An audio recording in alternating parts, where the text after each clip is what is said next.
Luto ta guys. Sinog ba ang makina? Ayan. Crankshell po yan.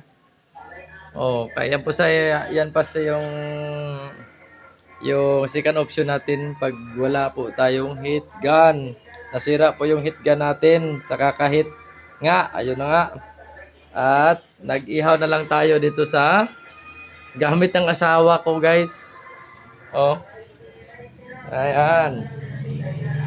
Dala tayo ng upuan, binaliktad natin tapos para tayo mapagalitan.